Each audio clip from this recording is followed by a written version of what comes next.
being the highest rated podcast by anonymous users on Ranker.com and consistently topping the podcast charts on YouTube, Spotify, and Apple Podcast, the people behind TrashTaste built a stable and successful empire. Their witty interactions amongst themselves or with guests make the trio a likable bunch on screen, where their viewers really feel like they are a part of the conversation. However, the boys' unification was a long and egregious process, so let's take a look at the history and background of just how they got to where they are.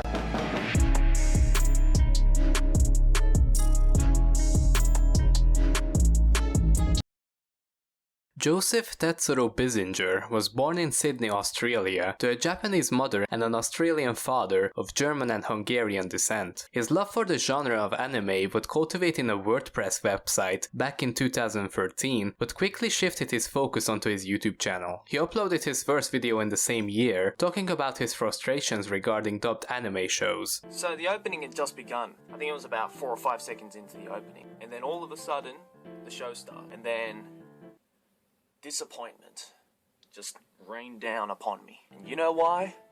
Because it was dubbed. As his YouTube name theanimeman suggests, early on his videos exclusively revolved around topics related to anime, a style of Japanese television animation, since his Japanese mother encouraged him to participate in their culture at home. He quickly gained notoriety in his own style of YouTube content, as his channel would hit 100,000 subscribers in 2015, just 2 years since the birth of his channel. During this era, Joey would upload the first episode of his Let's Play series on Nekopara, which would catch a girl's attention, who would later become his longtime girlfriend. Then one day I decided I wanted to do YouTube. I wasn't even at 1,000 subs, and because I was so close in that AMV community, I didn't know where anyone was anymore, so I was like, let me get in another community.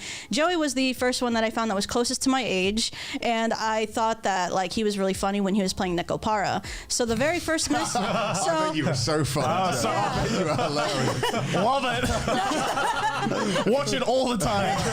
So I sent him a message and I said, I called you anime man, and I was like, so fucking weird. But said, hi anime man, I saw your Nekopara video, thought you were hilarious.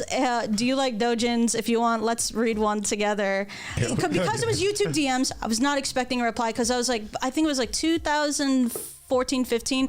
Times have changed, but my mind was so all the way back. But literally in an hour you replied back to me, and you told me that like later on that you had not really looked at your YouTube DMs until that night, and I was at the very top, and had you not seen it that night, this wouldn't have like happened. Purely coincidental. Yeah. After having finished college, Joey would decide to focus on his YouTube channel full time, and with better quality videos uploaded by the day, as of today he sits at 3.27 million subscribers. Impressive. Joey has a variety of online presences, as his second channel, Joey, features him just talking about different topics he feels strongly about.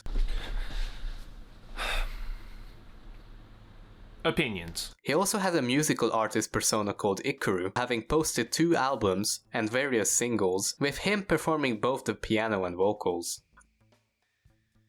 Gorn Manitapo, known more commonly as Gigguk online, was born in England to 2 Thai parents. He was a practicing Buddhist, with him becoming a monk at one point in his life. So yeah, it's a little known secret, or it's a little known fact that I've been a monk in my life, but I've not just been a monk once, right? After having finished his master's in electrical engineering, he decided to do a 180 and start working for the British media company BBC. It's a common occurrence for him to reference this on the show, and has become a big meme amongst the viewers.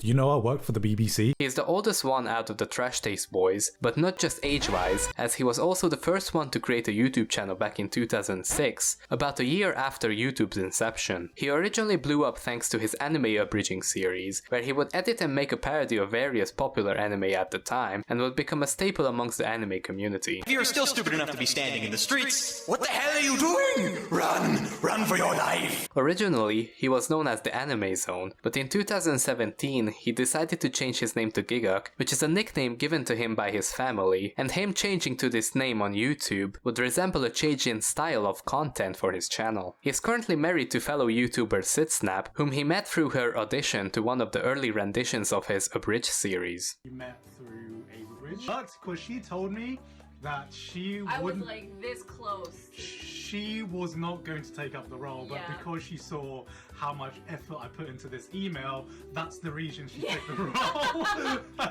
His main YouTube channel sits strong with 3.4 million subscribers, and he also maintains a second channel called Garn, where his more personal opinions about a variety of topics are kept. And last but not least, Connor Mark Colquhoun, Jesus Christ, aka cdawgva, is also a YouTuber, shocker, born in Wales, who started his YouTube channel in 2014, just 1 year after Joey. His first content was actually a podcast series that would only last 2 episodes, but this would give a great foresight on what Connor would later enjoy doing. His early content consisted of him voice acting various anime characters, most notably Sebastian from Black Butler. Okay, so I'm looking for a computer that sings, and the model is Adele.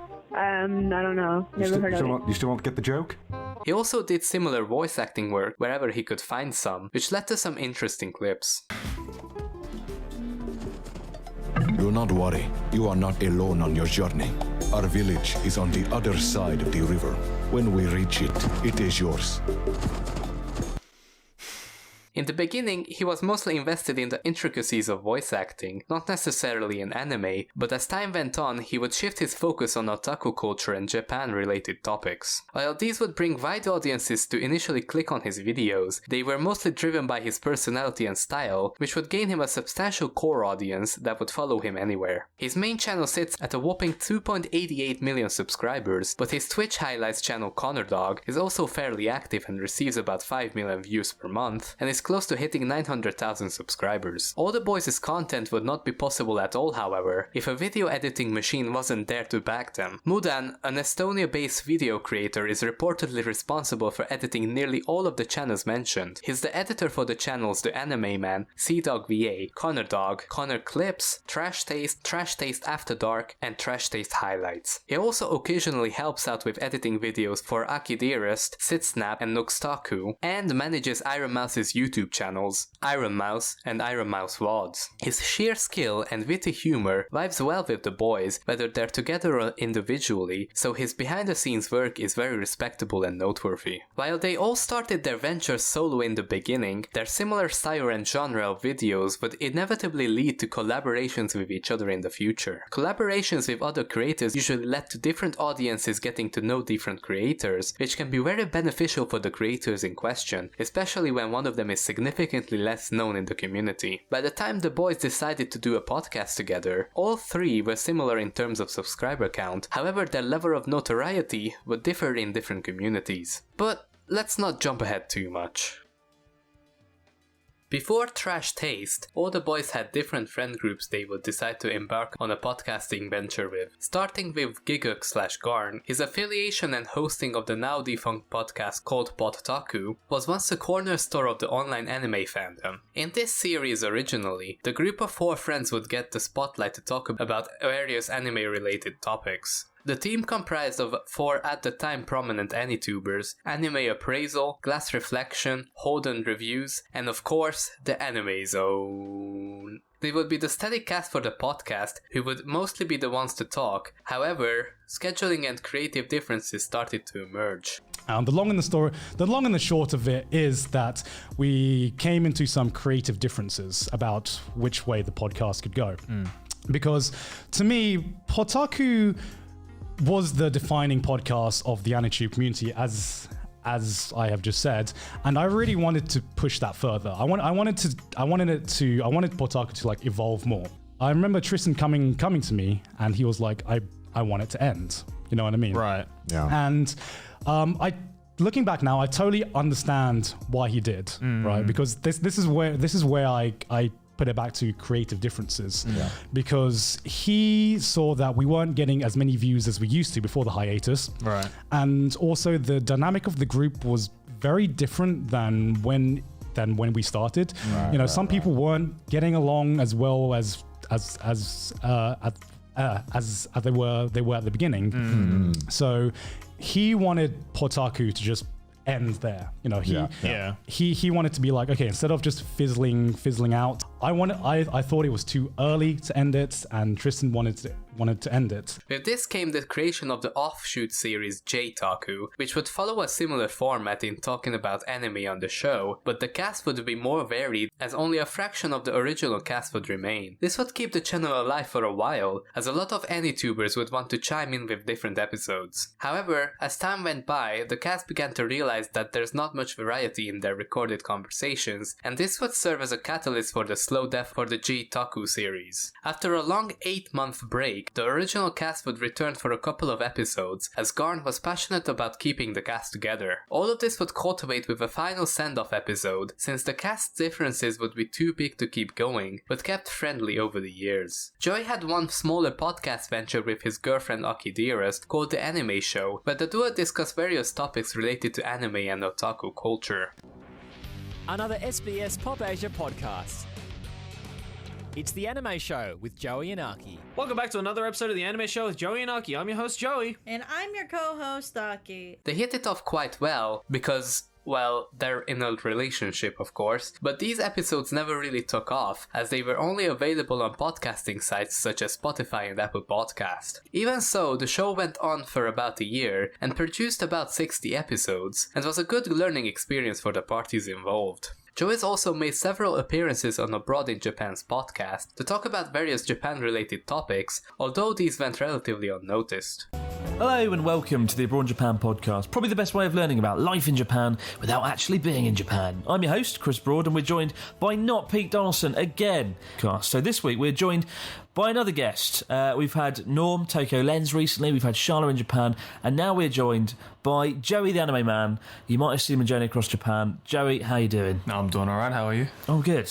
Got really bad heartburn. Cdawg, aka Connor, had the shortest stick of them all, with his own podcast only surviving 2 episodes, called the Do You Even Voice Act podcast. In this short series, Connor would go on to talk about various voice acting experiences with his friends in the industry, with a theme for each episode. The first episode was dubbed Casting, while the second was called Auditioning. Unfortunately for Connor, only limiting yourself to talking about the specific job meant that reaching the limitations of the topics would come by fairly quickly. While he could have spent another episode on the intricacies of learning different types of voice lines, already struggling to edit the previous episodes, these never got made. This was also his first 2 uploads on YouTube, and originally gained viewership off of Facebook. So I listened to Black Butler for a little bit, and I'm like, alright, okay, I think I got it. And so I just go on a call. I called like a strip club, Mormon church, Best Buy. I just talked to them and did these dumb things, and then I made this like 6-minute video. I thought, okay, this is a pretty good video. It's got anime. It's got me doing the voice acting. At this point, my mic was really good as well. It wasn't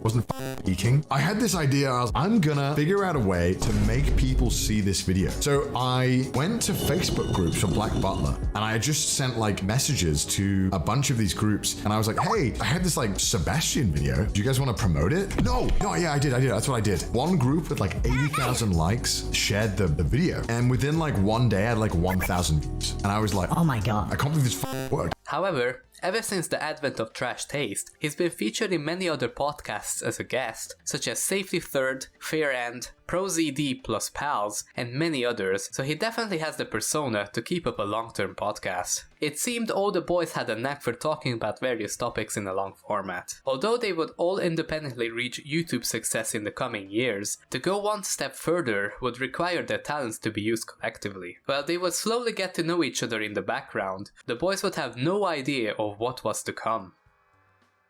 The relationship between the boys were not always friendly, as back when Joey started, he would blow up way more relative to the members in the AniTube community, blasting past Garn's metrics on his own. Although they didn't have contact at this time, during a meetup they would awkwardly shake hands, both pondering if the other hated them or not. Okay, so the first time we met in person, so it was like AX 2016 or 17. I think so. I knew Joey.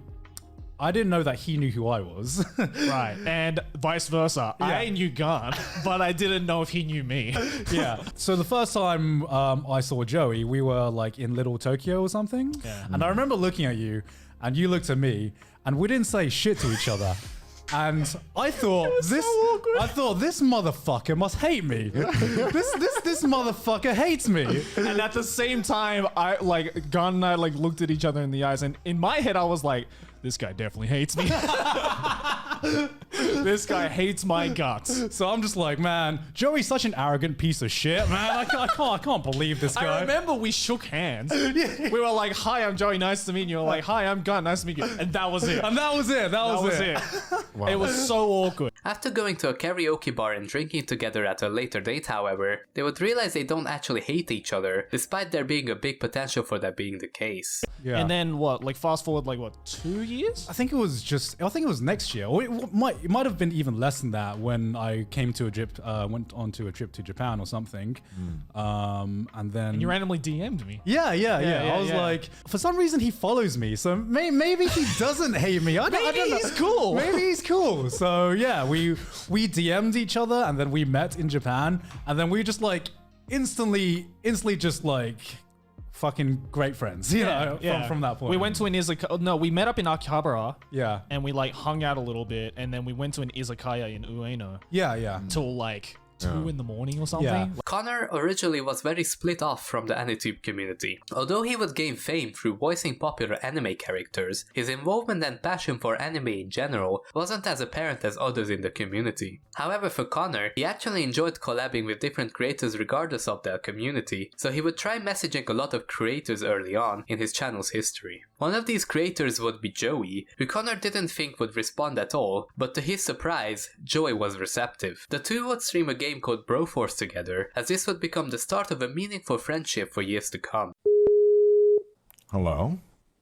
Hey, what's up? Hello, Joey. The last relation we haven't covered is Garnt and Connor, and from what I could gather, they didn't have a big story of their first meeting. They ended up meeting through mutual friends and creators, and their friendship evolved naturally through the years. This would lay the base for the podcast's roots to form. However, all three of them lived in different parts of the world, so hosting a live episode would only be possible through online communication services such as Discord or Zoom. There was one part missing to complete the whole picture. They needed some outside help to make the podcast a reality. Geeks Plus is a talent agency based in Japan, whose original purpose was to bring global influencers to Japan. They got their start in early 2019 and first tried reaching out to Joey through email. I remember the first time that Maylene messaged me to work with Bookwalker. Yeah. I thought it was a scam. Honestly, I thought the same thing as well. I was just like, no way, this is real. Hold on a second. Meet Maylin. She is the general manager of The Boys and plays a big role in the success of her talent. She originally got her start at Bookwalker, which is a subsidiary of cdawgva, a huge anime company based in Japan. Her original pitch to bring influencers to Japan to her bosses would convince them to start Geeks Plus itself, and Maylin would be at the head of it. Although her original ways of reaching out to influencers would be shady at best, Joey, trusting the email enough to reply back, would start a chain reaction to kickstart the company bringing in big names from the industry. This way, the boys managed to secure living in Japan, thanks to Geeks Plus's efforts to have them travel out and stay there.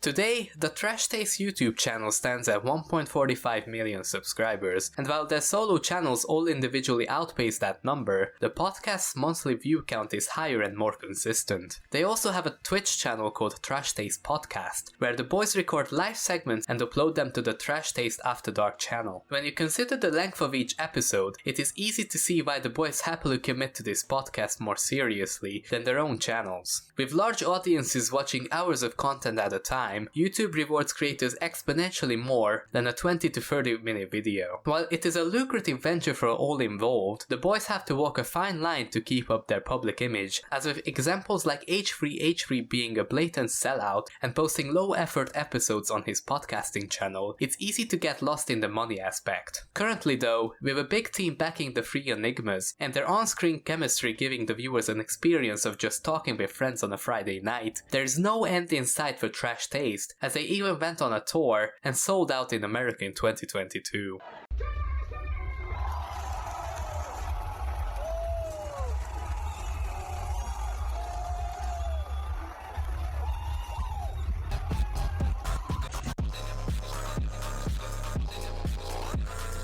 Thanks for watching this video. If you enjoyed it, I'd appreciate a like and subscribe, since these help me out immensely. Unfortunately, in December I'll be busy with end-of-term exams, but after that we get January and February off fully, so expect videos to be more frequent then. I very much enjoy going in depth about characters I've known for a while, so do expect more documentary-style videos in the near future. Anyway, be sure to follow my Twitter, if it didn't shut down, @HyperCat for more frequent updates if I'm dead or not, and be on the lookout for maybe shorts coming up in the future as well. But that's all from me for now, thanks for listening, and I'll catch you guys next time.